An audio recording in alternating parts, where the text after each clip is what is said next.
नमस्कार मित्रांनो, किसान help channel subscribe करा, लाईक करा, शेअर करा. महाराष्ट्रातील शेतकऱ्यांसाठी कर्जमाफीचा प्रश्न पुन्हा एकदा ऐरणीवर आला आहे.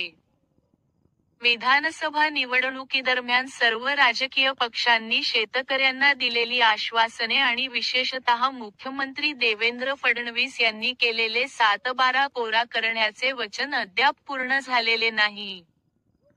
सरकार स्थापन होऊन 1 महिना उलटला तरी कर्जमाफीबाबत कोणताही ठोस निर्णय घेतला गेला नाही. ही चिंतेची बाब आहे. सध्याच्या परिस्थितीत शेतकऱ्यांसमोर अनेक आव्हाने उभी आहेत. शेतमालाला अपेक्षित भाव मिळत नसल्याने उत्पादन खर्चही निघत नाही. कापूस आणि सोयाबीन या प्रमुख पिकांना हमीभावापेक्षा 800 ते 1000 रुपये कमी दर मिळत आहे. हरभरा, उडीद, मूग, ज्वारी, केळी, संत्री, मोसंबी यांसारख्या पिकांच्या बाबतीतही हीच स्थिती आहे. अशा परिस्थितीत शेतकऱ्यांसमोर पीक कर्ज कसे फेडायचे हा मोठा प्रश्न निर्माण झाला आहे.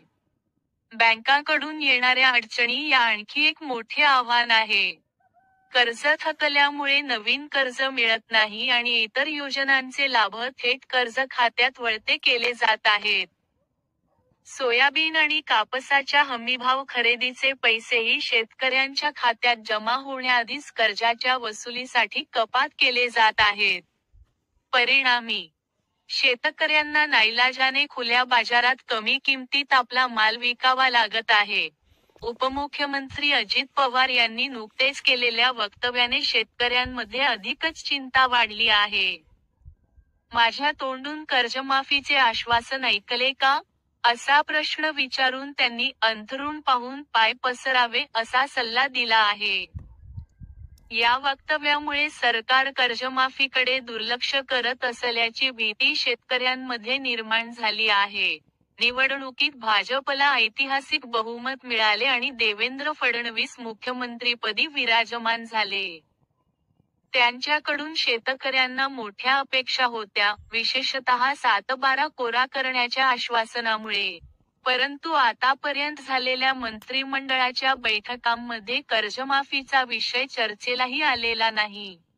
ही धक्कादायक बाब आहे. शेतकरी संघटनांच्या प्रतिनिधींचे म्हणणे आहे की, सध्याची परिस्थिती अत्यंत गंभीर आहे. एकीकडे शेतमालाला योग्य भाव मिळत नाही आणि दुसरीकडे कर्जाचा डोंगर वाढत चालला आहे. या दुहेरी संकटातून बाहेर पडण्यासाठी सरसकट कर्जमाफी हाच एकमेव पर्याय असल्याचे ते सांगत आहेत. शेतकऱ्यांच्या आर्थिक स्थितीचा विचार करता, त्यांना तातडीने दिलासा देण्याची गरज आहे. कर्जमाफीसोबतच शेतमालाला योग्य भाव मिळण्यासाठी ठोस उपाययोजना करणे आवश्यक आहे. सरकारने या विषयाकडे गांभीर्याने लक्ष देऊन, शेतकऱ्यांच्या समस्यांचे निराकरण करण्यासाठी तातडीने पावले उचलणे अपेक्षित आहे. निवडणुकीपूर्वी दिलेली आश्वासने पूर्ण करण्याची जबाबदारी आता सरकारची आहे. शेतकऱ्यांचा विश्वास टिकवून ठेवायचा असेल तर कर्जमाफीसारख्या महत्त्वाच्या विषयांवर लवकरात लवकर निर्णय घेणे आवश्यक आहे.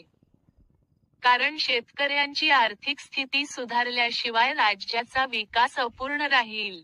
शेतकऱ्यांना दिलेली आश्वासने पूर्ण करण्यात विलंब होत असल्याने त्यांच्यात असंतोष वाढत आहे. सरकारने या विषयाकडे दुर्लक्ष केल्यास भविष्यात मोठे आंदोलन उभे राहू शकते. धन्यवाद. भेटू पुढील व्हिडिओमध्ये.